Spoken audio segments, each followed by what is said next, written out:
पहले 3 चैप्टर जो है वो हमने कर लिए हैं। चौथा जो चैप्टर है सर वो हमारा क्या है, Newton laws of motion. Newton साहब के 3 लॉ आपके पास अवेलेबल हैं, उन तीनों लॉज को आप समझ रहे होंगे। कुछ इंपॉर्टेंट टर्म्स जो हैं जैसे कि लीनियर मोमेंटम, इम्पल्स फोर्स, उनके बारे में थोड़ी सी बात जो वो हम कर रहे होंगे। और जो इसमें इंपॉर्टेंट टॉपिक बनते हैं, सबसे इंपॉर्टेंट टॉपिक यहाँ पे आता है डीएलम्बर्ट प्रिंसिपल के बेसिस पे कनेक्टेड मोशन। तो उस कनेक्टेड मोशन के बारे में काम जो है ना वो हम कर रहे होंगे, ठीक है।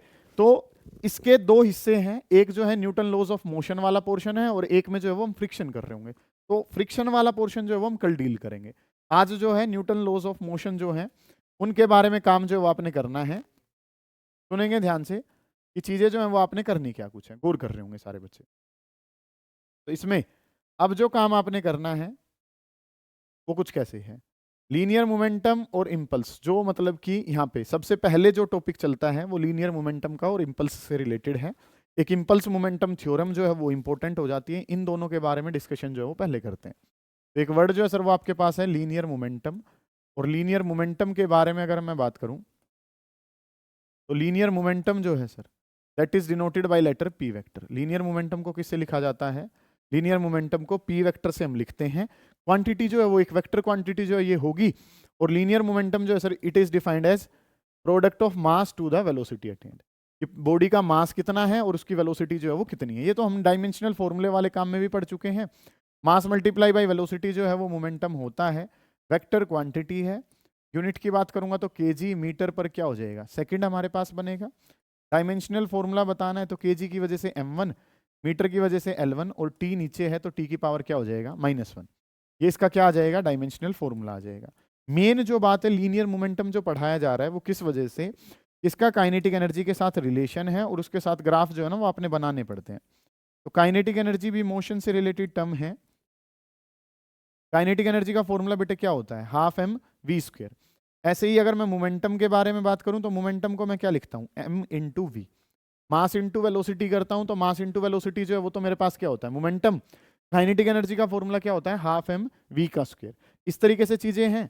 तो ये चीजें अगर यहाँ पे बनानी है हमें इस तरीके से, तो 12mv² मैंने क्या कर लिया, मास से मल्टीप्लाई कर लिया और मास से ही डिवाइड कर लिया, कोई फर्क नहीं पड़ेगा।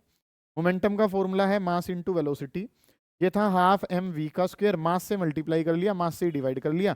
m इंटू एम करा तो क्या हो गया, m², v² और डिवाइडेड बाई कितना हो गया 2m। इसको अगर मैं लिखता हूं तो इसको हम क्या लिख सकते हैं, mv का होल स्क्वायर और डिवाइडेड बाई कितना हो गया 2m, और this can be written as mv किसके बराबर है, p के। तो mv की जगह मैंने p लिख लिया। तो काइनेटिक एनर्जी जो है सर उसका फॉर्मूला जो है वो मेरे पास किसके बराबर आ गया, काइनेटिक एनर्जी का फॉर्मूला, mv को p लिखूंगा तो p² डिवाइडेड बाई 2m। यहाँ से क्वेश्चन जो है वो हमारे बन जाते हैं। इस वजह से ये काम जो है वो आप पहले पढ़ रहे हैं कि लीनियर मोमेंटम जो है that is denoted by letter p, it is defined as product of mass to the velocity. SI unit जो है वो kg मीटर पर सेकंड हो जाएगा। kg की वजह से m1, मीटर L1 है और टाइम ऊपर जाएगा तो t की पावर -1 हो गया।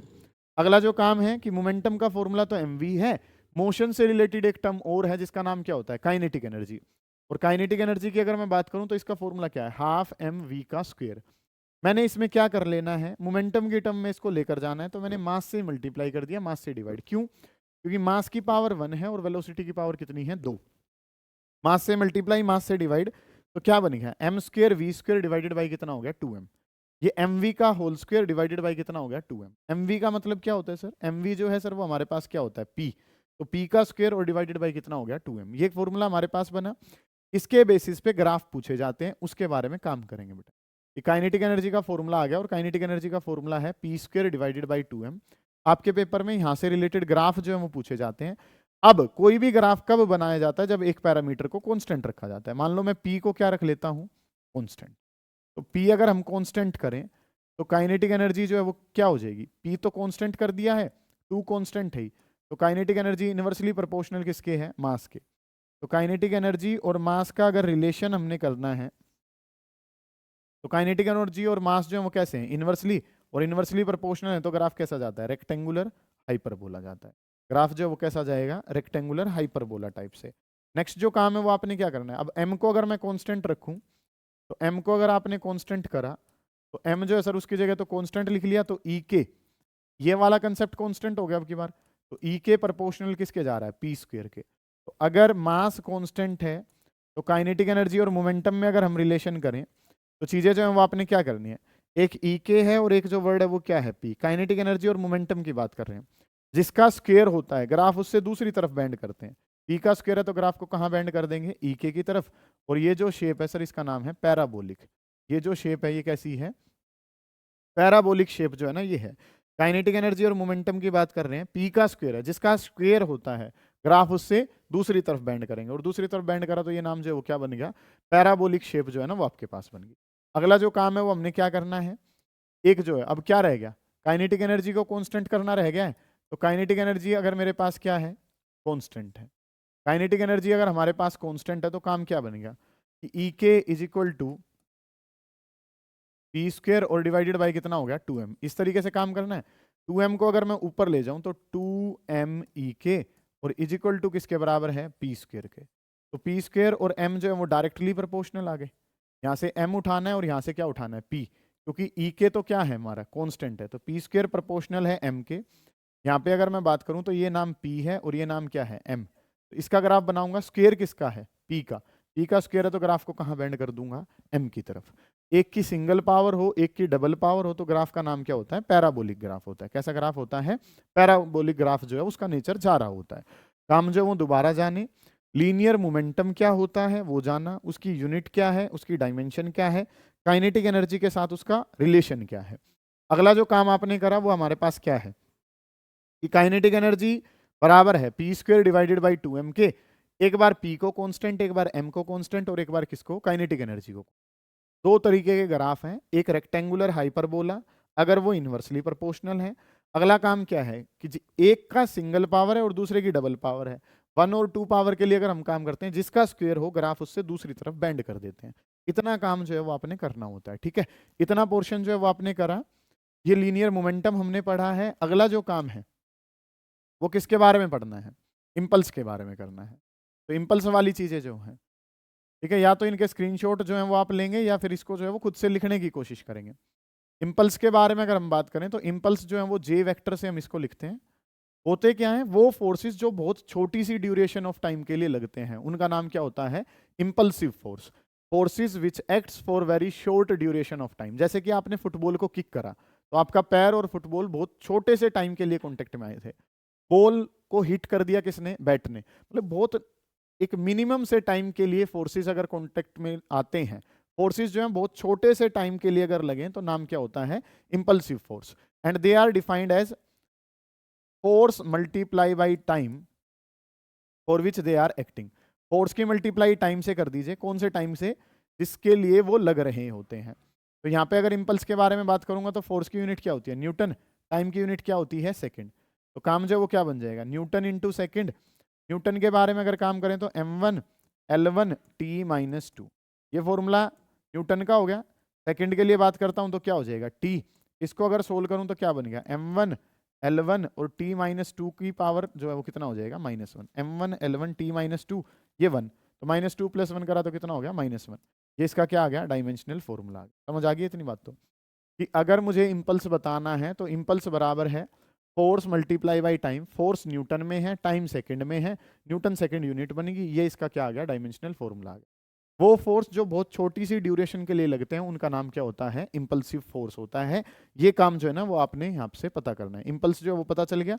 ये जो फोर्सेज हैं ये कॉन्स्टेंट नहीं होते, ये वेरिएबल नेचर के होते हैं। पहले जीरो से कहाँ जाएंगे, मैक्सिमम, और फिर मैक्सिमम से दोबारा कितने, जीरो। क्या मतलब है इस बात का, कि एक बॉल है, हिट नहीं हुई तो फोर्स कितना है, जीरो। जैसे ही बॉल उसको बैट जो है उसको हिट करेगा तो फोर्स क्या हो जाएगा, मैक्सिमम। मतलब पहले फोर्स कितना था, मिनिमम, ठीक है, वहां से फोर्स कहाँ चला गया, मैक्सिमम तक, और फिर जो है वो दोबारा कैसा हो जाएगा, मिनिमम। मतलब these are not constant in nature, ये कांस्टेंट नहीं होते हैं। ये मिनिमम से कहाँ जाते हैं, मैक्सिमम, और फिर मैक्सिमम से दोबारा कहाँ जाते हैं, मिनिमम पे, ठीक है। तो इनमें इंपल्स मोमेंटम थ्योरम इसके बेसिस पे आपने करनी होती है, और ये थ्योरम जो है वो आपसे पेपर के दौरान पूछी जाती है, बड़ी इंपॉर्टेंट है। 3 मार्क्स के लिए आपके पेपर का ये जो है हिस्सा रहती है। और इसमें अगर हम काम करें तो काम जो है वो आपने क्या करना है, इंपल्स मोमेंटम थ्योरम, ये काम जो है वो हमने करना है। इसके बेसिस पे हम न्यूमेरिकल भी जो है वो लगा रहे होंगे लास्ट में। इंपल्स मोमेंटम थ्योरम, इस पे गौर करें। इंपल्स मोमेंटम थ्योरम जो है वो क्या चीज है, क्या कहती है, वैसे तो पता ही चल रहा है कि इंपल्स और मोमेंटम के बीच में रिलेशन देगी, ठीक है। इंपल्स मोमेंटम थ्योरम क्या होती है, जो इंपल्स और मोमेंटम में रिलेशन दे। मैं मोमेंटम आपको समझा चुका, इंपल्स समझा चुका, इन दोनों के बीच में रिलेशन देती है। तो दिस थ्योरम स्टेट्स दैट, इस थ्योरम ने क्या कहा है, this theorem states that, this theorem states that impulse acting, इसके बेसिस पे क्वेश्चन भी हमने करने हैं। Impulse acting on a body, impulse acting on a body is equals to change in, impulse acting on a body is equals to change in its momentum, change in its momentum। Impulse जो लगता है वो किसके बराबर होता है, change in momentum के बराबर होता है। ऐसा जो है इसने कहा है। इंपल्स मोमेंटम थ्योरम के बारे में अगर हम बात करें तो इंपल्स मोमेंटम थ्योरम ने क्या कहा है, this theorem states that impulse acting on a body is equals to change in momentum. Impulse जो है वो चेंज इन मोमेंटम के बराबर होता है। कैसे प्रूव करेंगे इस इक्वेशन को, ध्यान से समझे।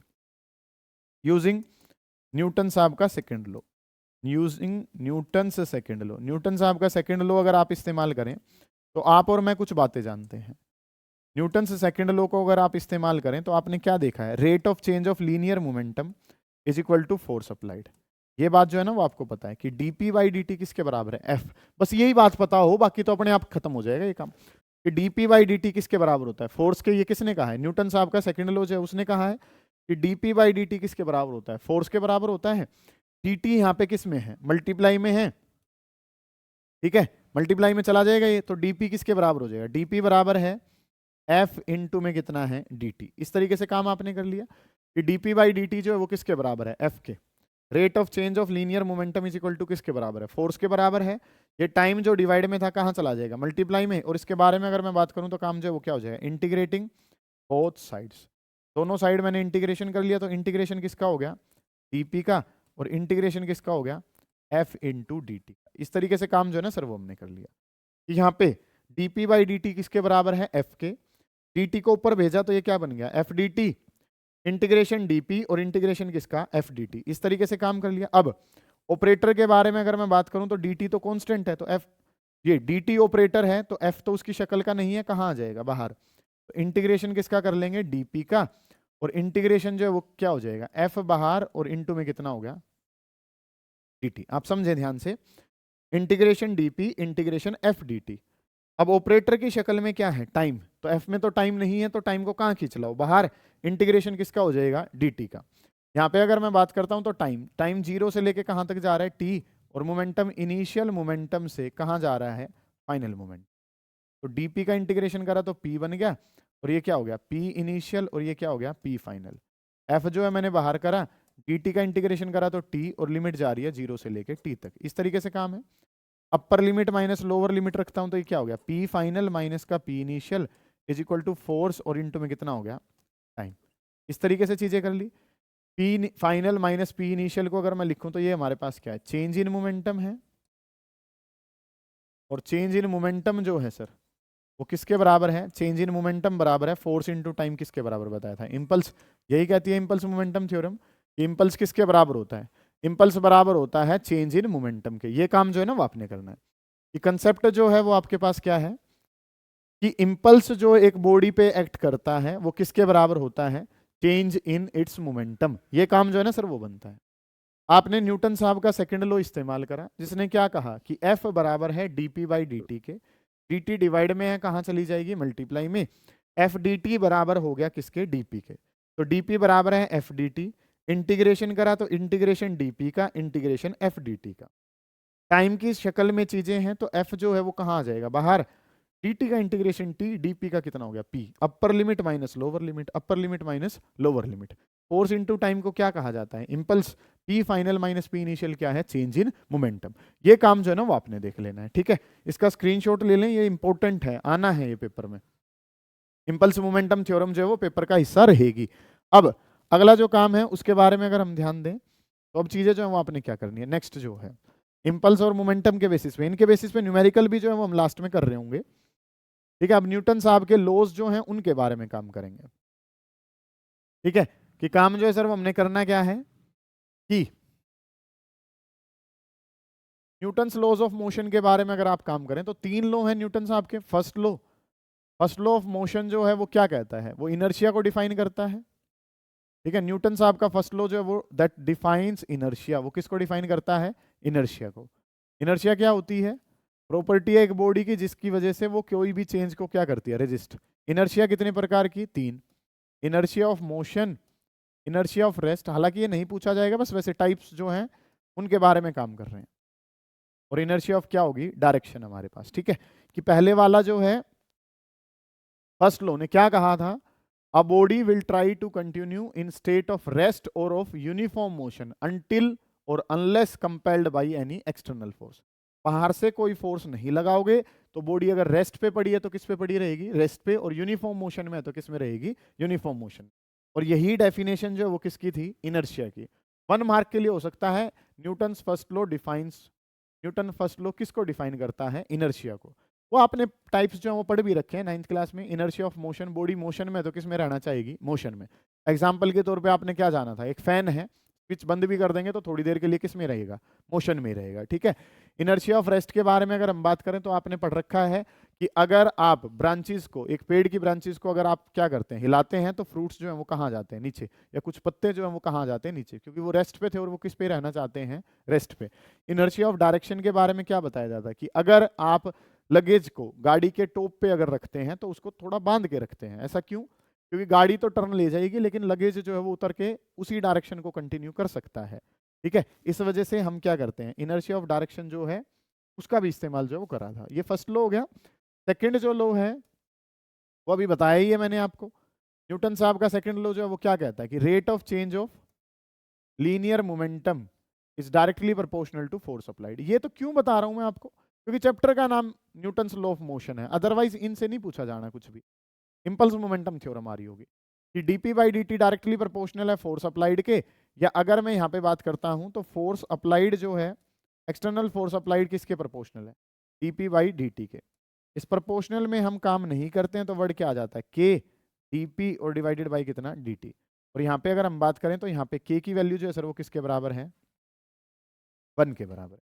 k की वैल्यू यहाँ पे 1 है तो f जो है सर वो किसके बराबर हो जाता है, dp बाई dt के। ये तो अभी पढ़ाई है हमने, इंपल्स मोमेंटम थ्योरम के लिए यूज कर लिया था ये तो, कि f जो है सर वो बराबर है, और f किसके बराबर है, dp बाई dt के बराबर है। ठीक है, अब इसको अगर और फर्दर कंटिन्यू करना चाहें तो f बराबर है dp बाई dt, तो d by dt of mass into velocity. Mass constant है, बाहर आ जाएगा, तो इसके बारे में काम करेंगे तो एफ m इनटू में dv बाई dt, और dv बाई dt जो बेटा वो क्या होता है, एक्सेलरेशन। तो फोर्स का फॉर्मूला किसके बराबर आ गया, मास इनटू एक्सेलरेशन। ये सेकंड लॉ है। ठीक है, फोर्स का formula mass into acceleration use करते हैं, इस वजह से बता दिए इसको कि dp by dt directly proportional है फोर्स अप्लाइड के। प्रोपोर्शनल को हटाना है तो एक वर्ड आया k की वैल्यू कितनी है, 1, तो f बराबर है dp by dt। p momentum को क्या लिखता हूँ, मास इनटू वेलोसिटी। मास बाहर, dv बाई dt किसके बराबर होता है, एक्सेलरेशन के।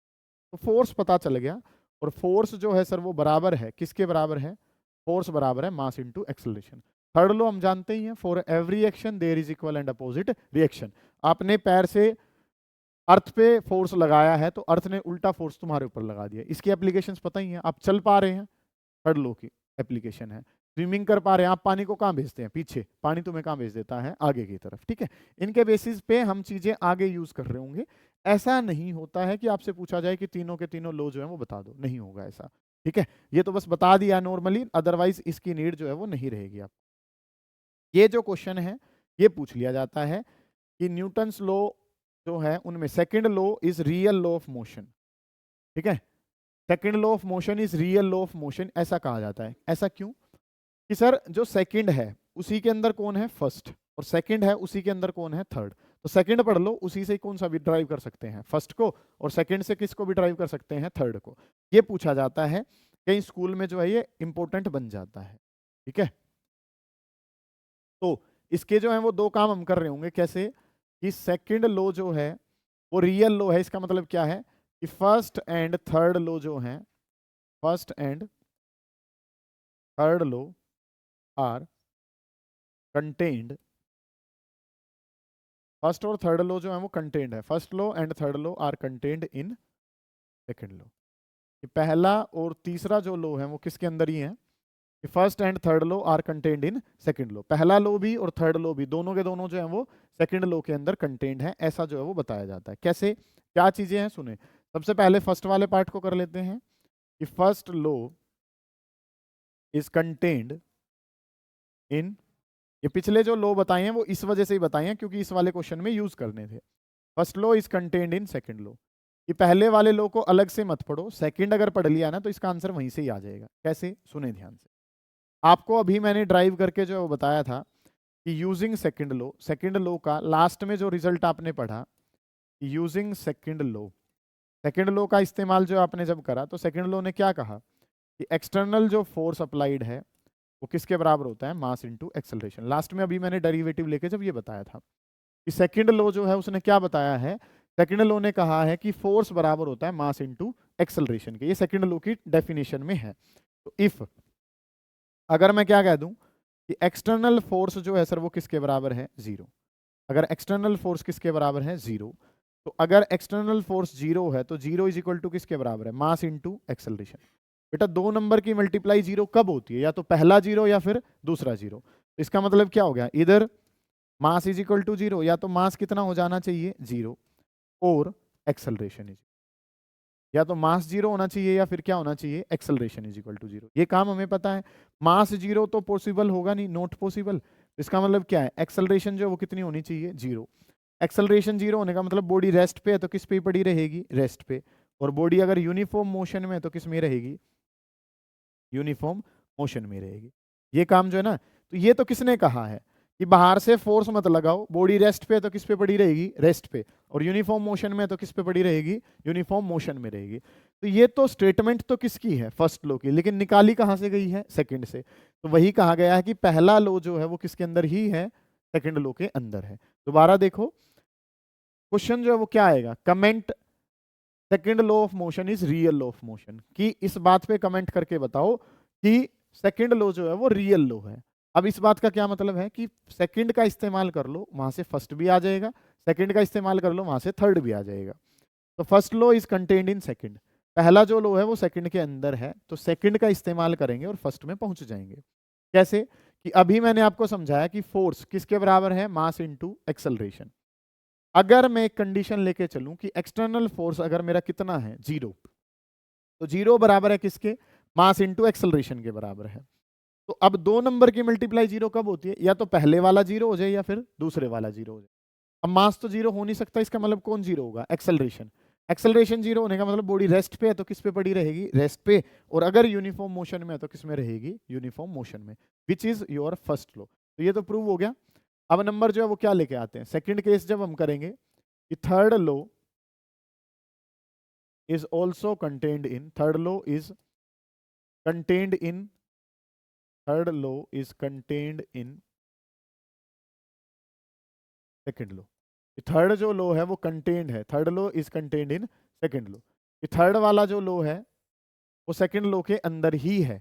ये काम जो है ना वो हमने करना है कि third low is contained in second low, third वाला लो जो है वो सेकंड वाले के अंदर है। इसके बारे में काम जो है ना वो अब आपने करना है। अब समझे ध्यान से कि काम क्या हुआ है, चीजें जो है वो आपके पास कैसे हैं, गौर करेंगे कि आपको क्या पता है कि एक बॉडी है इस तरीके से, समझना ध्यान से कि काम जो है सर वो हमने करना क्या कुछ है, चीजें जो है वो आपके पास कैसे बन रही होंगी। सुने, एक बॉडी है, उस बॉडी का मास जो है वो कितना है, m1 है, ठीक है। एक बॉडी जो है वो क्या है, m1, और वो भाग रही थी किससे, इस तरीके से काम जो है ना वो हमने कर लिया।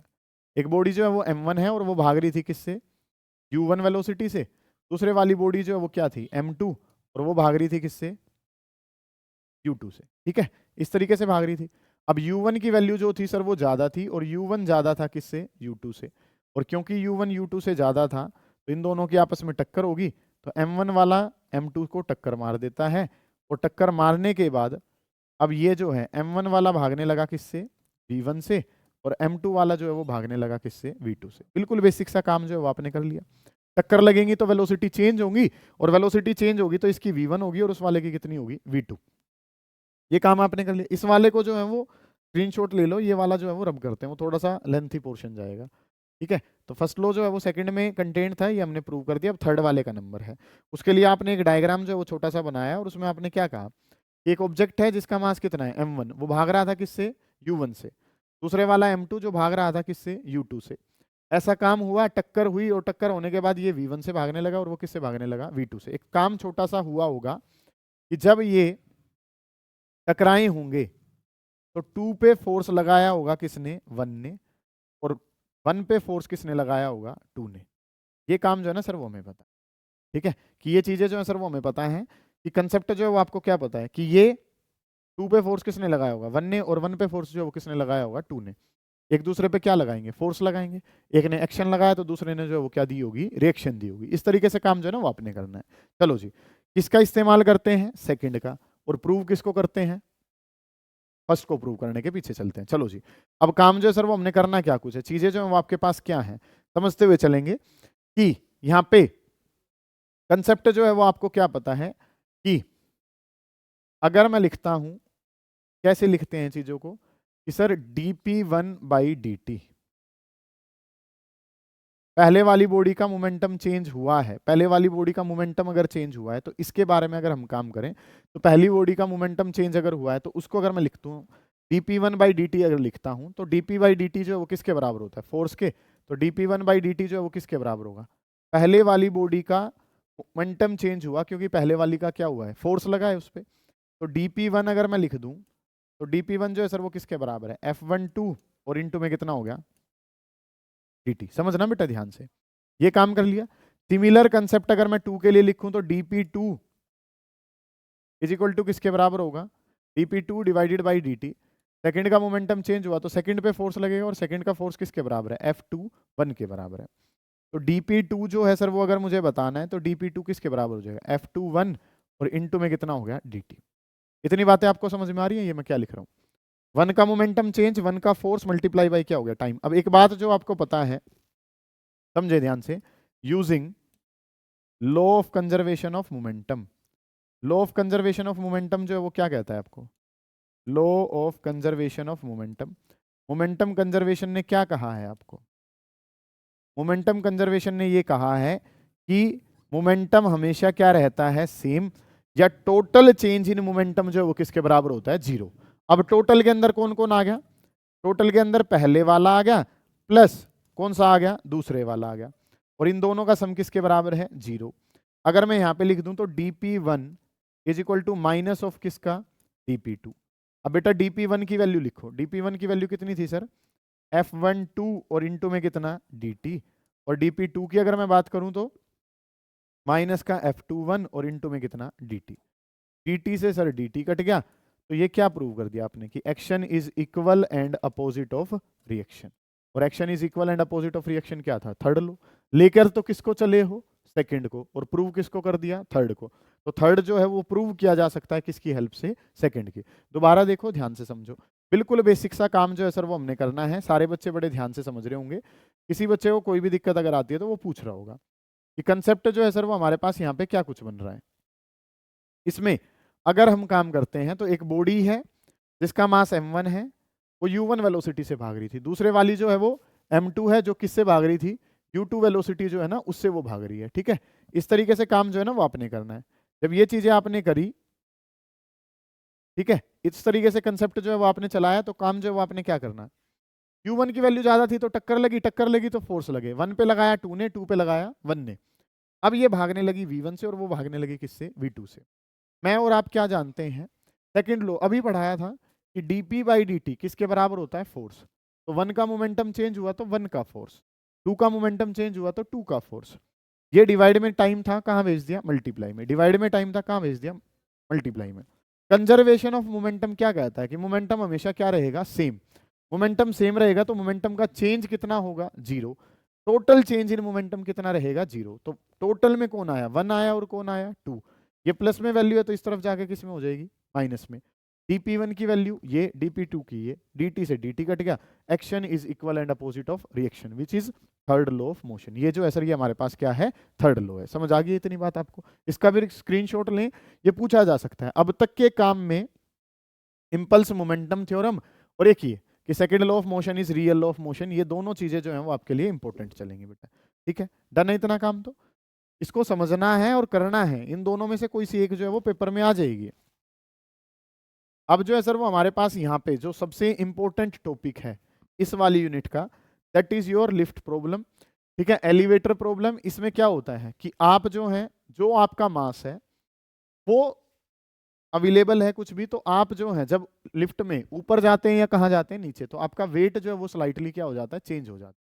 ठीक है, depending upon the motion of the lift, कि whether the lift is going upward और डाउनवर्ड, उसके बेसिस पे आपकी जो वेट है लिफ्ट के अंदर वो क्या मिलता है, चेंज मिलता है। उसको जो है वो यहाँ पे लिफ्ट प्रॉब्लम नाम दिया गया है। इसमें जो है आप एक छोटा सा काम पढ़ेंगे, that is your d'Alembert principle, और डी एलम्बर्ट प्रिंसिपल के बेसिस पे आप इस काम को करेंगे। और वो डी एलम्बर्ट प्रिंसिपल जो है वो आपको क्या कहता है, समझे ध्यान से। बिल्कुल बेसिक सा काम है। एक बॉडी है जिसके पास मास कितना है, m, उस पर मल्टीपल फोर्सेज आपने लगा दिए, एक F1 लगा दिया मान लो, और एक क्या लगा दिया, F2। अब बॉडी कहाँ जाएगी, जिस तरफ का फोर्स जो है वो क्या होगा, ज्यादा होगा। ठीक है, मान लो मैं एक बॉडी यहाँ पे एक फोर्स लगा दिया, एक यहाँ पे लगा दिया, मैं किस तरफ जाऊंगा, जहां का फोर्स क्या होगा, ज्यादा। मान लो मैं लेफ्ट की तरफ गया, तो लेफ्ट की तरफ गया तो इसका मतलब क्या है, लेफ्ट वाला फोर्स क्या है, ज्यादा है। ठीक है, तो डी एलम्बर्ट प्रिंसिपल ने क्या कहा है कि नेट फोर्स जो है वो बराबर होता है, और नेट फोर्स किसके बराबर होता है, मास इनटू एक्सेलरेशन। और जिस तरफ बॉडी गई है उस तरफ का फोर्स बड़ा होगा, तो बड़े में से किसको माइनस कर दो, छोटे को। F1 माइनस F2, और F1 माइनस F2 बेटा किसके बराबर जाएगा, मास इनटू एक्सेलरेशन के। ये काम जो है ना वो हम यूज करेंगे, जिसके बेसिस पे आप क्या करेंगे, ये डी एलम्बर्ट प्रिंसिपल और लिफ्ट प्रॉब्लम जो है वो आपके पेपर का हिस्सा होती है। Discuss various cases of lift problem. ठीक है, तो इसमें अगर मैं काम करता हूं तो सबसे पहले काम जो है वो सर हम क्या कर लेते हैं, हमने कंसीडर करा कि ये जो है ये हमारे पास लिफ्ट है, लिफ्ट का चैम्बर है, इसमें एक बॉडी जो है वो है इस तरीके से। सबसे पहले इनमें जो काम करना होता है कि सर बॉडी का वेट जो है वो कहाँ लगता है, वर्टिकली डाउनवर्ड। बॉडी का वेट जो है वो कहाँ लगता है, वर्टिकली डाउनवर्ड। तो mg जो है, ये तो बार बार अब यूज ही करेंगे कि बॉडी का वेट जो है वो कहाँ लगता है, वर्टिकली डाउनवर्ड। थर्ड लो पढ़ा, for every action there is equal and opposite reaction. ये फोर्स नीचे की तरफ लगा तो रिएक्शन जो है सर वो कहाँ लगेगी, ऊपर की तरफ लगेगी। ये दोनों तो हर बार आपने करना ही करना है कि वेट वर्टिकली डाउनवर्ड है और सरफेस पे परपेंडिकुलर जो है वो क्या जा रही है, रिएक्शन जा रही है। ये काम आपने कर लिया। अब जो केस है वो आपने क्या करना है, पहले वाला केस आपने लगाया कि लिफ्ट इज गोइंग अपवर्ड, कि लिफ्ट जो है सर वो कहाँ जा रही है, ऊपर की तरफ जा रही है। Lift is going upwards, lift जो है वो ऊपर की तरफ जा रही है। ठीक है, और इसमें भी पहला केस आपने क्या लगा लिया, lift is going upward, lift ऊपर की तरफ जा रही है, और ऊपर की तरफ भी कैसे जा रही है, विद यूनिफॉर्म एक्सेलरेशन। लिफ्ट ऊपर की तरफ जा रही है और ऊपर की तरफ भी किससे जा रही है, यूनिफॉर्म एक्सेलरेशन से लिफ्ट जो है वो ऊपर की तरफ जा रही है। तो मैंने एक ही डायरेक्शन जो है वो ऊपर की तरफ जो है वो ऐसे बना ली। ठीक है, लिफ्ट जो है वो ऊपर की तरफ जा रही है, और ऊपर की तरफ जब लिफ्ट जा रही है तो वो यूनिफॉर्म एक्सेलरेशन ए से जा रही है। बात नंबर 1 की वेट वर्टिकली डाउनवर्ड। बात number 2, for every action there is equal and opposite reaction. तो रिएक्शन कहाँ जा रही होगी, ऊपर की तरफ जा रही होगी। मैं और आप क्या जानते हैं, डी एलम्बर्ट प्रिंसिपल की नेट फोर्स किसके बराबर होता है, मास इनटू एक्सेलरेशन। अब एक्सेलरेशन कहाँ है, ऊपर की तरफ, तो कौन सा फोर्स बड़ा होगा, आर। इसके अपोजिट कौन है, mg। तो क्या लिखा जाएगा, आर माइनस mg, और आर माइनस mg किसके बराबर है, मास इनटू एक्सेलरेशन के। मेरा काम आर बताना है, तो माइनस का mg है तो इस तरफ जाके किसका हो जाएगा, प्लस का। mg प्लस कितना हो गया, ma। अब देखो नॉर्मली हमारा वेट कितना होता है, mg, लेकिन इस mg में कोई फैक्टर ऐड करा है, तो वेट ऑफ बॉडी जो वो यहाँ पे क्या कर जाता है, इंक्रीज कर जाता है। और प्रॉपर तरीके से लिखें तो क्या हो जाएगा, m कॉमन लिया, g प्लस कितना हो गया, a। ये काम जो वो हमने कर लिया। यूनिफॉर्म एक्सेलरेशन वाला काम जो वो इस तरीके से आपने करा। अब अगली जो बात है, इसी में ही अगर मैं केस करूं यूनिफॉर्म वेलोसिटी का, ऊपर की तरफ ही जा रही है, लेकिन ऊपर की तरफ किससे जा रही है, यूनिफॉर्म वेलोसिटी से। और यूनिफॉर्म वेलोसिटी से अगर जा रही है तो सर एक्सेलरेशन कितनी है, 0। यूनिफॉर्म वेलोसिटी से जा रही है तो एक्सेलरेशन किसके बराबर है, 0। तो यहाँ पे ये आर अगर बताना होगा तो आर क्या हो जाएगा, m इंटू जी प्लस ए की जगह कितना, 0। तो आंसर कितना ही रह जाएगा, mg। और mg तो हमारा वेट जो है वो क्या रहा है, सेम। तो ऊपर की तरफ अगर जा रहे हैं तो वेट बढ़ता है, कब बढ़ता है, जब आप किससे जा रहे हो, एक्सेलरेशन से। लेकिन अगर आप यूनिफॉर्म वेलोसिटी से जा रहे हैं तो वेट जो है वो आपका क्या रहेगा, सेम। ठीक है, इसका स्क्रीनशॉट लो। अब की बार जो है लास्ट केस जो हम करेंगे वो किसके बारे में करेंगे, जब ये डाउनवर्ड जा रही होगी। अभी तो लिफ्ट कहाँ जा रही थी, ऊपर की तरफ। अब जो है लिफ्ट वो कहाँ जाएगी, डाउनवर्ड जा रही होगी। डाउनवर्ड अगर जा रही होगी तो काम जो आपने क्या करना है, इसके बारे में काम करना है तो वो चीजें जो है वो क्या चलेंगी, lift is going downwards. Lift जो है सर वो नीचे की तरफ जा रही है, लिफ्ट इज गोइंग डाउनवर्ड्स। ये काम जो है ना सर वो हमने करना है। और जब लिफ्ट नीचे की तरफ जा रही है तो काम जो है वो आपने करना क्या कुछ होगा, सुने ध्यान से, इस तरीके से वही चीजें जो है वो दोबारा चलेंगी कि बॉडी का वेट तो कहीं लगेगा नीचे, लिफ्ट कहीं भी जाए वेट ऑफ बॉडी तो नीचे ही लगेगा। सरफेस पे परपेंडिकुलर क्या जाती है, रिएक्शन। क्यों आई है ये reaction, for every action there is equal and opposite reaction. Lift downward जा रही है तो मान लो मैं एक्सेलरेशन को ऐसे दिखा देता हूं। पहले वाला जो केस है विद यूनिफॉर्म एक्सेलरेशन, कि अगर यूनिफॉर्म एक्सेलरेशन से लिफ्ट नीचे की तरफ जा रही है, विद यूनिफॉर्म एक्सेलरेशन ए, इससे अगर लिफ्ट नीचे की तरफ जा रही है तो काम क्या कर लेंगे कि नेट फोर्स, और नेट फोर्स जो है सर वो किसके बराबर है, मास इनटू एक्सेलरेशन। एक्सेलरेशन नीचे की तरफ है तो कौन बड़ा हो जाएगा, mg, और mg माइनस में दूसरे वाला अपोजिट डायरेक्शन में r था, is equal to mass into acceleration. r अगर बताना है तो m में प्लस में था, कैपिटल लिख लेते हैं इसको क्योंकि दूसरे वाला मास भी जो है हमने कैपिटल लिया है। तो r बताना है तो उस तरफ चला जाएगा, mg माइनस में कितना हो गया, m में। अब देखो नॉर्मली वेट कितना होता है mg, उसमें से कुछ घटा दिया तो मेरा आंसर जो है वो क्या हो जाएगा, कम। तो m कॉमन लिया तो g माइनस a जो कि किसके बराबर है, r के। तो यहाँ पे जो रिएक्शन है सर वो क्या कर जाएगी आपकी, डिक्रीज हो जाएगी। यूनिफॉर्म एक्सेलरेशन के बारे में काम करा तो वैल्यू जो है वो क्या कर जाएगी, डिक्रीज हो जाएगी। सेम काम अगर इसमें करें तो यूनिफॉर्म वेलोसिटी वाला, यूनिफॉर्म वेलोसिटी का छोटा सा क्या मतलब है, यूनिफॉर्म वेलोसिटी का मतलब है कि सर एक्सेलरेशन किसके बराबर है, जीरो। और अगर एक्सेलरेशन जीरो है तो यहाँ पे a की जगह जीरो रखूंगा तो r किसके बराबर हो जाएगा, m इंटू में g माइनस जीरो। तो आंसर कितना रह जाएगा, mg। इसका मतलब वेट जो है वो क्या रहा है, सेम। थर्ड केस इसमें क्या होता है कि अगर बाई चांस बॉडी जो है वो फ्रीली फॉल कर रही है, फ्रीली फॉल करेगी, डाउनवर्ड तो आ ही रही है, फ्रीली फॉल में डाउनवर्ड तो आएगी, लेकिन a किसके बराबर है, g के। और a अगर g के बराबर है तो r बराबर किसके हो जाएगा, m इंटू में g माइनस a की जगह भी g कर लिया, g माइनस g करा तो आंसर कितना हो गया, जीरो। ये कंडीशन किसकी आ जाएगी, वेटलेसनेस की। बॉडी वेटलेस हो जाएगी कब, जब फ्रीली फॉल करती है। और लास्ट केस क्या है कि डाउनवर्ड में अगर a ग्रेटर देन g हो जाए, समझना ध्यान से, a की वैल्यू ज्यादा है और g की वैल्यू क्या है, कम। तो r is equal to m into में a माइनस ये g माइनस a की वैल्यू ज्यादा कर दो, मान लो g को मैं 9.8, a को मैंने 11 मान लिया, तो ये आंसर कैसा आएगा, नेगेटिव। नेगेटिव आएगा तो इसका मतलब क्या हो गया कि आपका सर जो है वो कहाँ लगेगा, छत पे जाके लगेगा, मतलब कि बॉडी अपलिफ्ट हो जाए। ये 6 केसेस जो है वो आपने लिफ्ट के करने होते हैं, बिल्कुल आसान से हैं। जिस तरफ एक्सेलरेशन है उस तरफ का फोर्स बड़ा करना है। नीचे की तरफ एक्सेलरेशन है तो mg बड़ा है, mg minus r is equal to m में, वहां से सारे केस जो है वो आपके बन जाएंगे। इनके बेसिस पे न्यूमेरिकल हम लगा रहे होंगे।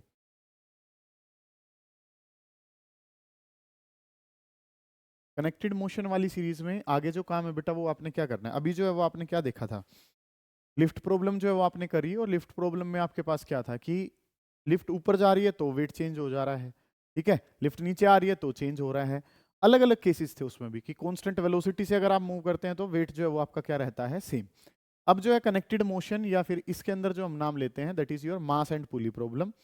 एक मास दूसरे से एक स्ट्रिंग के माध्यम से जो है वो आपने जोड़ रखा है, और उनके अंदर जो मोशन होगा वो रिलेटिव मोशन होगा कि एक मास मूव करेगा तो दूसरा भी जो है वो साथ के साथ क्या कर रहा होगा, मूव कर रहा होगा। उसके अकॉर्डिंग काम जो है वो आपने चलाना है। कैसे चीजें होंगी सुनेंगे ध्यान से। तो मास एंड पुली प्रॉब्लम जो है बेटा वो स्टार्ट करते हैं। इसके अंदर जो है वो आपने क्या करना है, एक पुली जो है सर वो हमारे पास अवेलेबल होगी, और पुली जब आपके पास अवेलेबल है तो इस तरीके से हमारे पास एक सिंगल पुली प्रॉब्लम जो है वो हम लेके चलते हैं। एक पुली जो है वो आपने ले ली, और इसको जो है दो मासेस आपके पास हैं, एक मास m1 है, दूसरे वाला मास जो है वो m2 है। ये काम जो है ना वो आपने करना है, ठीक है। क्या क्या फोर्सेस लग रहे होंगे, किस तरीके से एक्सेलरेशन और टेंशन आप यहाँ पे निकालेंगे, उसके बारे में बात करते हैं। एक ये पुली हमारे पास है, एक स्ट्रिंग के माध्यम से आपने दो मासेस को कनेक्ट करके जो है वो लगा दिया। एक मास m1 है, दूसरे वाला मास जो है वो आपके पास क्या है, m2। और इनके बारे में अगर मैं बात करता हूं तो मैं और आप क्या जानते हैं कि सर सबसे पहले इस बॉडी का वेट जो है m1g वर्टिकली डाउनवर्ड लगेगा। इसके बारे में बात करूंगा तो इसका वेट जो है वो कितना है, m2g, और ये भी कहाँ लग रहा होगा, वर्टिकली डाउनवर्ड। मास m1 है, वेट वर्टिकली डाउनवर्ड, मास m2 है, वेट वर्टिकली डाउनवर्ड लग रहा होगा। ठीक है, पहली बात तो जहां पे भी मास अवेलेबल होते हैं वहां पे वेट वर्टिकली डाउनवर्ड लगता है आपका, बात नंबर 1। बात नंबर 2 अगर मैं करूं तो ये m1g नीचे की तरफ है, तो इसमें रोप में टेंशन आएगी, और टेंशन आएगी तो वो कहाँ जाती है, अवे फ्रॉम द मास। और जब तक आपकी स्ट्रिंग सेम रहती है, ये रस्सी जो है वो यहाँ पे सेम है, तो जब तक स्ट्रिंग सेम है तब तक आपकी टेंशन भी जो है वो क्या रहती है, सेम। दो फोर्सेस पढ़े यहाँ पे। बात नंबर 1 वेट वर्टिकली डाउनवर्ड, बात नंबर 2 कि जो स्ट्रिंग होती है उसमें टेंशन आती है, खिंचाव खिंच जाएगी ना जब मास लगाएंगे उस पर, तो वो रोप में टेंशन जो है वो कहाँ जाती है, अवे फ्रॉम द मास। तो ये अवे फ्रॉम द मास जा रही है, तो ये भी कहाँ जा रही है, अवे फ्रॉम द मास। और मैं कंसीडर कर लेता हूं कि मेरा m1 मास ज्यादा है किससे, m2 से। और कुछ अजम्पशंस भी आप यहाँ पे लेकर चलते हैं, इस रस्सी के मास को आपने नेग्लेक्ट कर दिया है, ठीक है, ये इनएक्सटेंसिबल है, खिंच नहीं रही है, मतलब ये स्ट्रेच नहीं हो रही है। ठीक है, अगली जो बात है कि ये फ्रिक्शनलेस पुली जो है ना वो आपने लिए, इन कंसिडरेशन को लेके तब आप काम कर रहे हैं कि m1 मास बड़ा है m2 से। अब अगर m1 ज्यादा है, भारी है, तो ये इस तरीके से नीचे की तरफ जाएगा, ये अगर नीचे जा रहा होगा तो सर ये वाला जो है वो कहाँ चला जाएगा, ऊपर की तरफ चला जाएगा। इस तरीके से काम जो है ना वो आपने करना है। ठीक है, यहाँ पे जो काम है m1g ये नीचे की तरफ गया, तो वो वाली अरेंजमेंट जो वो कहाँ चली जाएगी, ऊपर की तरफ। आप यहाँ पे क्या बनाते हैं, फ्री बॉडी डायग्राम बनाते हैं, इसको यहाँ से कट कर लेंगे, इसको यहाँ, इनको फ्री बॉडी डायग्राम अगर आप इनके बनाते हैं तो फ्री बॉडी डायग्राम में अगर मैं बॉडी नंबर 1 के लिए काम करता हूं तो चीजें कैसी होंगी। ये m1 यहाँ पे अगर मैं बात करूं तो ये क्या हो गया, m1g नीचे की तरफ लग रहा है, t जो है वो कहाँ लग रहा है, ऊपर की तरफ, और a जो है वो कहाँ है, नीचे की तरफ। इस तरीके से काम करना है। डीएलम्बर्ट प्रिंसिपल ने क्या कहा है कि नेट फोर्स बराबर है मास इंटू एक्सेलरेशन के, कि नेट फोर्स जो है दैट इज बराबर है मास इंटू एक्सेलरेशन। अगर मैं बात करूं एक्सेलरेशन नीचे है तो नीचे की तरफ वाला फोर्स क्या है, m1g, और माइनस में कितना हो गया t, कि m1g माइनस का t, ठीक है, और इज इक्वल टू किसके बराबर है, m1 इंटू ए। क्योंकि अभी बताया था थोड़ी देर पहले लिफ्ट प्रॉब्लम में भी कि मास इंटू एक्सेलरेशन होती है नेट फोर्स के, और नेट फोर्स जिस तरफ एक्सेलरेशन है उस तरफ वाला फोर्स क्या होता है, बड़ा। तो बड़े वाले में से किसको माइनस कर दिया, छोटे को। m1g minus T is equal to किसके बराबर है, m1 इंटू ए के बराबर है। ये काम आपने कर लिया। इस इक्वेशन को मान लो मैंने क्या कह दिया, इक्वेशन नंबर 1 कह दिया। अब सेकंड मास के लिए अगर काम करूंगा तो सेकंड वाला काम जो है वो हमारे पास क्या हो जाएगा, एक मास जो दूसरे वाला है उसका नाम क्या है, m2, इसका वेट वर्टिकली डाउनवर्ड लगवाऊंगा तो m2g, और टेंशन जो है वो ऊपर की तरफ जा रही है। अगला जो काम है वो आपने क्या करना है, ऊपर की तरफ जो एक्सेलरेशन है वो किसके बराबर है, a के बराबर है। तो नेट फोर्स के बारे में अगर यहाँ पे काम करेंगे तो वो चीजें कैसे चलेंगी, सुनो ध्यान से। अब की बार एक्सेलरेशन कहाँ है, ऊपर की तरफ, तो ऊपर वाला फोर्स ज्यादा होगा, तो t माइनस डाउनवर्ड वाला जो है वो माइनस कर देंगे, m2g इज इक्वल टू किसके बराबर है, m2 इंटू ए के बराबर। और इस इक्वेशन को क्या नाम दे दिया, इक्वेशन नंबर 2 नाम दे दिया। ठीक है, वेट वर्टिकली डाउनवर्ड, एक्सेलरेशन उसी तरफ है, तो यहाँ पे अगर मैं काम करता हूँ तो m1g minus T is equal to किसके बराबर है, m1a। यहाँ पे बात करूँ एक्सेलरेशन ऊपर की तरफ है, तो ऊपर वाला माइनस में ये नीचे वाला is equal to m2 into में a। ये काम आपने कर लिया। अब चीजें जो हैं वो आपने क्या करनी है, equation number 1 plus equation number 2 gives, इन दोनों इक्वेशन को अगर हम ऐड कर दें तो ये इक्वेशन क्या देती है, लेफ्ट में लेफ्ट को जोड़ दो, राइट में राइट को जोड़ दो, तो बेटा क्या हो जाएगा, m1g माइनस का t प्लस इसको लिखूंगा तो कितना हो गया, t माइनस का m2g, और ये वैल्यू किसके बराबर हो गई है, यहाँ पे कितना है, m1a प्लस में कितना हो गया, m2a। इस तरीके से काम जो है ना वो आपने कर, लेफ्ट में लेफ्ट को जोड़ दिया, राइट में राइट को जोड़ दिया, तो इस तरीके से काम हो गया। t से t कैंसिल हो गया, m1g माइनस का m2g, और इज इक्वल टू a अगर मैं कॉमन ले लूं तो क्या हो जाएगा, m1 प्लस m। इस तरीके से काम है। और अगर मैं a बताना चाहता हूं तो ये यहाँ मल्टीप्लाई में था, डिवाइड में चला जाएगा, तो m1g माइनस का m2g डिवाइडेड बाई कितना हो जाएगा, m1 प्लस m2। ये काम जो है ना बेटा वो आपने करना है। समझ पा रहे हो आप इतनी बातों को, गौर कर रहे होंगे, ध्यान से समझेंगे कि कंसेप्ट जो है वो आपने क्या करना है, कनेक्टेड मोशन, कि एक बॉडी को मोशन देंगे दूसरे वाली में मोशन ऑटोमेटिक आएगा। तो ये जो काम है वो आपने क्या करना है। अब यहाँ पे वेट m1 जो है मास था, तो m1g वेट, यहाँ पे m2g, और क्योंकि ये जो है खींचेंगे तो m1g नीचे लगा तो tension away from the mass जारी होगी। एक एक बॉडी को अलग से पकड़ो, फ्री बॉडी डायग्राम बनाओ। आपको पता है नेट फोर्स किसके बराबर होता है, मास इंटू एक्सेलरेशन। तो काम जो आपने करना है क्या है, एक्सेलरेशन नीचे की तरफ है, तो नीचे वाले में से किसको माइनस कर दो, ऊपर वाले को। ऐसे ही अगर एक्सेलरेशन ऊपर की तरफ है तो ऊपर वाले में से माइनस कर दो, किसको, नीचे वाले को। लेफ्ट में लेफ्ट को जोड़ दो, राइट में राइट को जोड़ दो, टी से टी कट गया, एक्सेलरेशन की वैल्यू जो है वो आपके पास आ गई। अब दो वेरिएबल होते हैं यहाँ पे, एक का नाम क्या है, एक्सेलरेशन, दूसरा नाम है टेंशन। टेंशन अगर मुझे बतानी है तो टेंशन में कैसे बता पाऊंगा, सुनेंगे ध्यान से कि टेंशन वाली चीजें जो है सर वो कैसे बताई जाएंगी, गौर करेंगे। ए की वैल्यू किसी भी एक इक्वेशन में रख दो, मान लो इसमें मैं रखता हूं तो m1g माइनस का T is equal to m1 into A की जगह ए वाली वैल्यू जो है ना बेटा वो रख लेते हैं। ए वाली वैल्यू कितनी आई है, ये रही। जी अगर मैं कॉमन ले लूं, m1 इंटू में ए, जी कॉमन लिया तो m1 minus m2 divided by m1 plus m2। ये काम जो है ना सर वो हमने कर लिया कि ए वाली जगह ए वाली वैल्यू रख दी, और ए वाली वैल्यू कितनी है, जी कॉमन लिया तो m1 minus m2 divided by m1 plus m2। ये काम आपने करा। टी के बारे में अगर काम करना है तो टी को उस तरफ ले जाते हैं, इसको इस तरफ ले आते हैं। तो टी अगर आपने बताना है तो इसको इस तरफ लाऊंगा तो m1g माइनस इसको लाऊंगा तो m1g इंटू में m1 minus m2 divided by m1 plus m2। अब इसमें अगर मैं काम करूं तो m1g को मैंने कॉमन ले लिया, m1g कॉमन लिया गया तो सर यहाँ पे 1 बचा, माइनस यहाँ पे देखूं तो m1 minus m2 divided by कितना, m1 प्लस m2। और ये आंसर जो है सर वो किसके बराबर है, ये आंसर बराबर है टी के। ये वाला आंसर जो यहाँ पे प्लस में था इस तरफ जाके माइनस में, और टी को उस तरफ भेज दिया। m1g को कॉमन लिया तो 1 minus m1 minus m2 m1 plus m2। ये काम करा तो ये कितना बन गया, m1 इंटू m1g, एलसीएम लिया तो m1 प्लस m2, इसको ऊपर भेजूंगा m1 प्लस m2, माइनस को भेज दिया तो माइनस का m1 और प्लस में कितना हो जाएगा m2। और ये वैल्यू जो है सर वो किसके बराबर है, टी के बराबर। तो m1 से m1 कट जाएगा, m2 कितना हो गया 2m2। तो आंसर क्या आ गया 2m1 m2 डिवाइडेड बाई कितना m1 प्लस m। ये आंसर आ जाएगा। इस तरीके से काम जो बेटा वो आपने करना है। कोई दिक्कत यहाँ तक के काम में नहीं आनी चाहिए, ये पूछा जाता है 3 नंबर के लिए मास एंड पुली प्रॉब्लम। तो यहाँ तक के काम में जो आपसे डेरिवेशन ओरिएंटेड वर्क हो सकता है वो आपके पास क्या होगा, इंपल्स मोमेंटम थ्योरम हो सकती है, second law of motion is real law of motion हो सकता है, लिफ्ट प्रॉब्लम पे क्वेश्चन आएगा, या फिर अगर मैं बात करता हूं तो मास एंड पुली प्रॉब्लम। ये इंपॉर्टेंट टॉपिक्स जो हैं वो यहां तक के आपके पास बन रहे हैं। ठीक है, इसको मैं एक बार दोबारा रिपीट करता हूं। एक पुली है जो कैसी मानी गई है, फ्रिक्शनलेस। अगला जो काम है वो आपने क्या देखा कि दो मासेस, एक m1 और एक का नाम क्या है m2। मास पता होते ही वेट वर्टिकली डाउनवर्ड, मास पता होते ही वेट वर्टिकली डाउनवर्ड। ये नीचे की तरफ आएगा तो रस्सी खींचेगी, टेंशन टी। इसमें जब तक रोप सेम है तब तक टेंशन क्या रहती है, सेम। तो ये रोप उसी तरफ है तो ये नाम क्या हो गया, टी।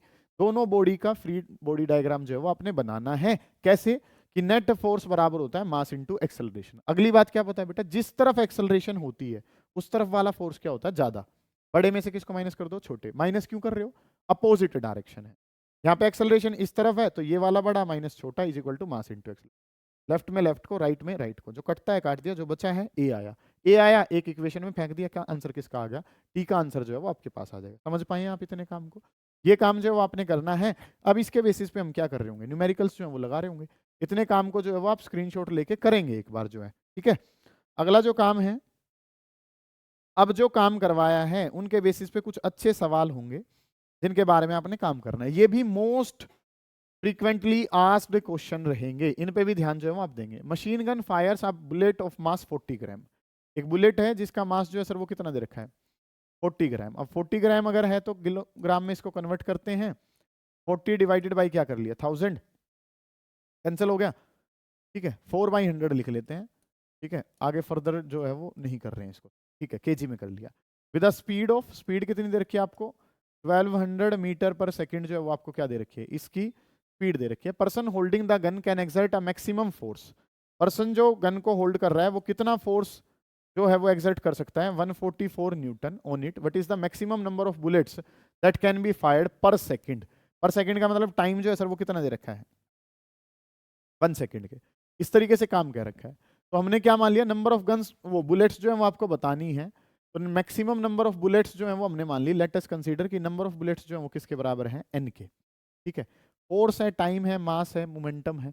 तो काम जो है वो हमने क्या पढ़ा था कि फोर्स इनटू टाइम, और फोर्स इनटू टाइम क्या होता है, चेंज इन मोमेंटम। ठीक है, ये इंपल्स होता है। और मोमेंटम के बारे में अगर मैं बात करूं तो एक का मोमेंटम कितना है, मास इनटू वेलोसिटी। और ऐसे हमारे पास कितने हैं, n, तो मल्टीप्लाई किससे कर दिया, n से। फोर्स इनटू टाइम और फोर्स इंटू टाइम किसके बराबर है? मोमेंटम के बराबर होता है, इम्पल्स मोमेंटम इक्वेशन से आपने जाना है। तो फोर्स इंटू टाइम किसके बराबर हो गया? Mass into velocity multiply by N. Force कितना लगा पा रहे हो बेटा? 144, टी की जगह 1, एम कितना है? 4 डिवाइडेड बाई कितना? 100, इंटू में वेलोसिटी कितनी है? 1200 है, मल्टीप्लाई बाई कितना कर दिया? एन। तो 2 जीरो से 2 जीरो कैंसिल हो जाएंगे, ये 4, 12 से ये कितने पे? 48, 3 जा हो जाएगा। तो एन कितनी नंबर ऑफ बुलेट्स फायर हो सकती है मैक्सिमम? 3, कोई बात ही नहीं है। ठीक है, force into time is equal to momentum वाला फॉर्मूला जो है वो आपको पता है, उस इक्वेशन को लगाया कि एक का मोमेंटम कितना है? mv, नंबर ऑफ बुलेट्स आपने कितने मान लिए? n, तो n मल्टीप्लाई बाई कितना हो गया? mv, तो n की वैल्यू किसके बराबर है? 3 के बराबर है। ये काम जो है ना सर वो हमने कर लिया। जानते हो आप इतने काम को? बेसिक सा क्वेश्चन है, स्क्रीनशॉट लें, फिर अगले क्वेश्चन पे चलेंगे। डन। चलिए जी, अगला जो क्वेश्चन है सर उसने क्या कह रखा है उसके बारे में बात करते हैं। क्वेश्चन नंबर 2 क्या बोला हुआ है? A ball moving with a momentum of this much, कि इनिशियल मोमेंटम जो है बॉल का वो दिया हुआ है, इनिशियल मोमेंटम है 5 kg मीटर पर second, strikes against a wall at an angle of 45 degree. Competition oriented भी अच्छा सवाल है।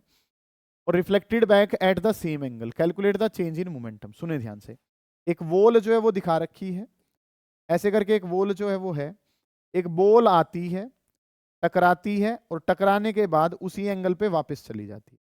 ये काम जो है ना सर वो हमने करना है।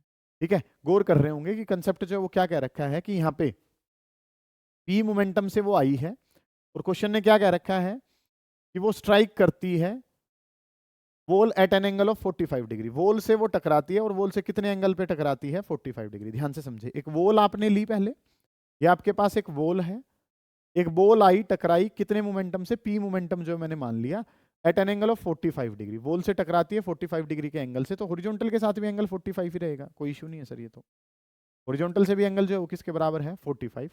Is reflected back at the same angle, जो रिफ्लेक्टेड बैक हुई है वो भी कितने एंगल से हुई है? सेम एंगल से ये रिफ्लेक्ट बैक हो गई है। Calculate the change in momentum, momentum का चेंज जो है वो आपने बताना है कि क्या कुछ हो। ठीक है, सेम मोमेंटम से ही वापस गई है, इस तरीके से काम जो है ना वो आपने करके देना है। सुने ध्यान से, ये टाइप इंपॉर्टेंट है, गौर कर रहे होंगे कि चीजें जो आपने बनानी कैसे। सुने बेटा ध्यान से, पहले इसको मैं कंप्लीट सोल्व कराता हूँ, और फिर जो है वो हम इसका एक शॉर्ट ट्रिक जो है वो याद कर लेंगे, काम खत्म हो जाएगा। ठीक है, काम जो है वो आपने क्या करना है, इस तरीके से मोमेंटम था पी। अब इंक्लाइंड में तो आप कोई भी काम नहीं करते, आप मैं थीटा एंगल लेके सोल्व करता हूँ। ठीक है, तो अगर थीटा एंगल लेके सोल्व कर रहे हैं तो ये एंगल कितना मान लिया? थीटा। तो आपको क्या पता, अब इसके कंपोनेंट लेने पड़ेंगे। ध्यान से समझेंगे बेटा एक बार क्वेश्चन को, तो क्वेश्चन को 1 सेकंड में सोल्व कर देंगे ट्रिक से, पर मेन एक बार जान लें कि ये इनिशियल वाला केस है, और इनिशियल वाला केस है तो पी ऐसे आ रहा था, तो इस डायरेक्शन में क्या जाएगा? पी कोस थीटा जाएगा। थीटा इज एंगल विद वोल, वोल के साथ एंगल कितना है? थीटा। और इसी तरीके से यहाँ पे अगर मैं बात करूंगा तो ये नाम क्या हो जाएगा? पी साइन थीटा हो जाएगा। ये जो है सर पी कोस थीटा, और ये जो नाम है ये क्या बन गया? P sine theta. इसकी एरो कहाँ है? अंदर, तो इसकी भी अंदर जाएगी, और इसकी भी एरो कहाँ जाएगी? अंदर की तरफ जा रही होगी। समझ आ गई है इतनी बात? तो क्योंकि इंक्लाइन में काम नहीं करते आप, काम करते हैं वर्टिकल में और किस में? हॉरिजॉन्टल में। एंगल के साथ वाले को कोस, अपोजिट वाले को क्या नाम दिया जाता है? साइन। ये एरो अंदर, तो ये दोनों एरो जो है सर वो कहाँ रहेंगी? अंदर रहेंगी। फिर ये बाहर की तरफ जो आया फाइनल वाला, अगर मैं लिखता हूं ऐसे बाहर आ रहा था, तो इसने वर्टिकल के साथ एंगल जो है वो क्या बनाया है? थीटा बनाया है। ये बाहर की तरफ आ रहा है, तो ये बाहर है, तो ये भी कहाँ जाएगा? बाहर। ये भी क्या हो जाएगा? P cos theta. और ये भी बाहर की तरफ जाएगा, तो इसका नाम क्या हो जाएगा? P sine theta. ये नाम जो है एंगल के साथ वाले को कोस, और अपोजिट वाले को क्या नाम दिया जाता है? साइन नाम दिया जाता है। ठीक है, ये फाइनल वाला केस बन गया। अब सुनो ध्यान से, गौर करो, एक बात जो आपने समझनी है और काम खत्म करना है। देखो, इनिशियली वाई डायरेक्शन में बात करूं तो वाई डायरेक्शन में कितना? P cos theta. ये नीचे का नीचे ही जा रहा है, ये भी नीचे ही जा रहा था, वो भी कहाँ जा रहा था? नीचे। तो change in momentum in Y direction तो किसके बराबर हो गया बेटा? 0। एक्स डायरेक्शन वाले पे गौर करना एक बार। एक्स वाला फाइनल वाला कहाँ जा रहा है? इस तरफ जा रहा है। फाइनल वाला कहाँ जा रहा है?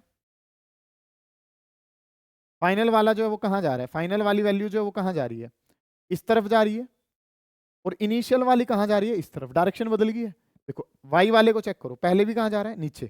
ये रेड कलर की एरो कहाँ थी? नीचे। और ये भी एरो कहाँ है? नीचे। ये भी कितना था? P cos theta. ये भी कितना है? P cos theta. तो चेंज इन मोमेंटम कितना हो गया? 0। अब अगर मैं बात करता हूँ इस डायरेक्शन को अगर मैं पॉजिटिव मानूं, तो ये इस तरफ जाना क्या माना जाएगा? नेगेटिव। एक्स डायरेक्शन का चेंज बताएंगे तो क्या हो गया? पी साइन थीटा पॉजिटिव वाला, माइनस इनिशियल वाला कितना है? माइनस का पी साइन थीटा। तो ये जो आंसर है वो किसके बराबर आ गया? 2p साइन ऑफ थीटा के बराबर। इस तरीके से काम जो है ना वो आपने कर ध्यान से समझें, चेंज इन मोमेंटम मैंने तो आपको पूरा सोल्व करके बताया, आप यहाँ पे क्या लिखेंगे, वाई डायरेक्शन में कोई चेंज होता ही नहीं है जब इस तरीके का केस बनता है। बात नंबर 2 कि सर एक्स में मोमेंटम चेंज होता है और एक्स का मोमेंटम चेंज बराबर होता है 2p sine theta, where sine theta is angle with vertical, theta जो एंगल है वो किसके साथ है, वर्टिकल। 45 में तो मैटर नहीं करेगा, लेकिन अगर कोई और एंगल देता है तो थीटा जो एंगल है वो किसके साथ बताया, वर्टिकल। यहाँ पे कर देता हूँ solve. Change in momentum x या टोटल अगर बताना है तो 2p और इंटू में कितना साइन थीटा, और साइन थीटा यहाँ पे 2 की जगह 2 है, p मोमेंटम कितना है सर 5, और sine of theta, sine of angle कितना है 45। तो चीजें जो है सर वो हमारे पास क्या हो जाएंगी 10, और साइन 45 कितना होता है 1/√2, और ये आंसर किस में आ जाएगा kg मीटर पर सेकंड में आ जाएगा। ठीक है, इस तरीके से काम आपने कर लेना है। दोबारा देख लेंगे, ध्यान से समझ लेंगे काम करना है क्या कुछ है। p मोमेंटम से आया, इंक्लाइंड आया तो एक कोस और एक क्या बन गया साइन, p से ही गया तो क्या बन गया एक कोस और एक क्या बन गया साइन। y वाले की डायरेक्शन क्या थी सेम, x वाली की बदल रही है, उसके अनुसार आपने काम जो है वो सोल्व करा और ये आंसर आपके पास बन जाए। नहीं भी समझ में आया तो ये याद कर लो, इस केस में 2p sine theta, p momentum है और थीटा वर्टिकल के साथ एंगल है, ये ध्यान रखेंगे।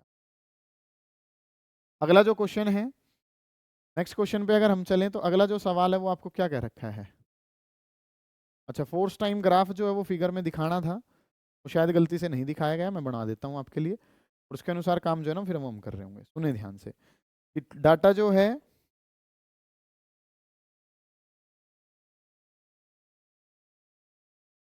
क्वेश्चन जो है वो आपको दिखा रखा था जिसमें फोर्स वर्सेस टाइम ग्राफ जो है,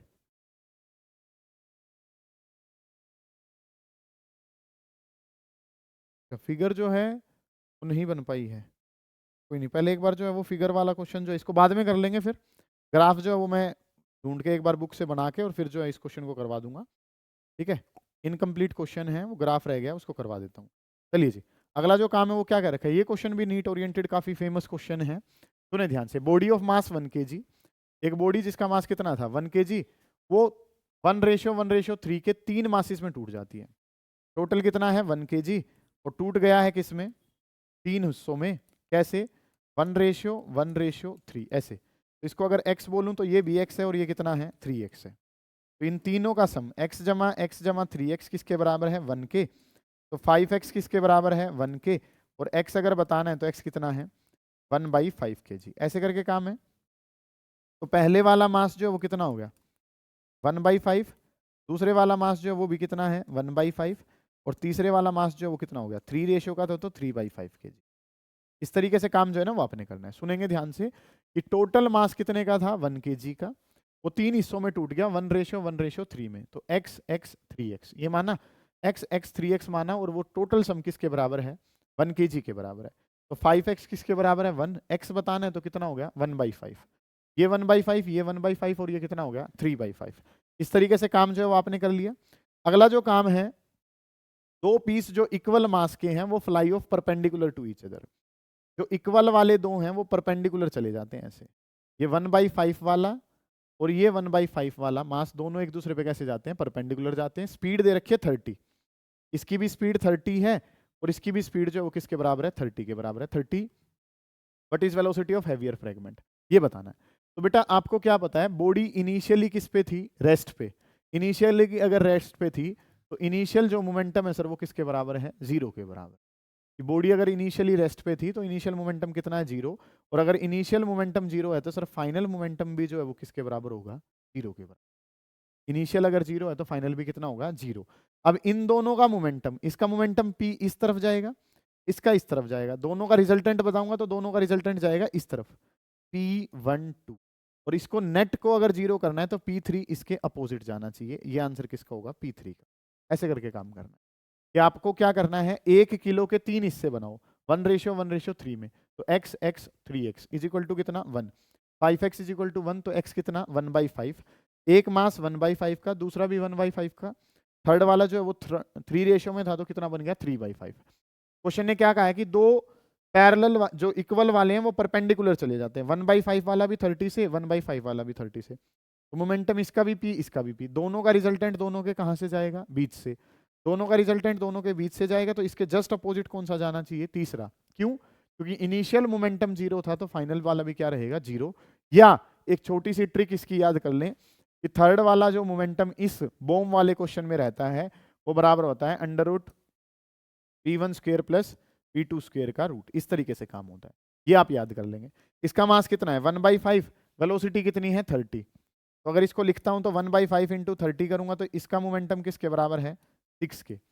इसके बारे में बात करूंगा 1/5 इंटू में 30 करूंगा तो इसका भी मोमेंटम किसके बराबर है 6 के। तो P3 अगर मुझे बताना है तो P3 क्या होता है m3v3 अंडर रूट, पहले वाला जो है वो कितना है 6 का स्क्वायर, दूसरे वाला भी कितना है 6 का स्क्वायर, थर्ड वाला मास कितना है 3/5 इंटू में कितना हो गया v3 और 6 का स्क्वायर कितना हो जाएगा 6√2। 3 से ये वैल्यू कितने पे जाएगी 2 पे, 5 उस तरफ भेजूंगा तो v3 बराबर हो जाएगा 10√2 और वेलोसिटी का आंसर किस में आ जाएगा मीटर पर सेकंड में आ जाएगा। v3 जो है ना वो इस तरीके से आप याद कर लें कि बॉम वाले क्वेश्चन को ऐसे आपने सोल्व करना है। बताया मैंने कंसेप्ट, इन दोनों का मोमेंटम यहाँ जाएगा तो वो किसके बराबर होगा under root p1 square plus p2 का स्क्वायर और इसके जस्ट अपोजिट जो है तीसरा जाएगा, क्यों क्योंकि नेट आंसर कितना होना चाहिए 0 होना चाहिए। इस तरीके से आप सोल्व कर लेंगे। ठीक है, ये क्वेश्चन का टाइप भी जो है वो इंपॉर्टेंट आपके लिए होता है। ठीक है, इन सभी क्वेश्चंस को आप ट्राई जरूर करेंगे भाई। अगला जो क्वेश्चन है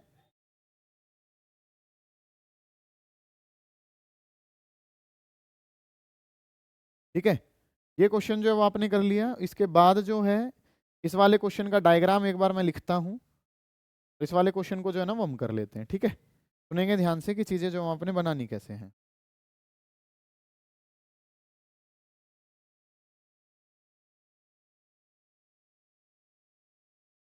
तो डायग्राम जो है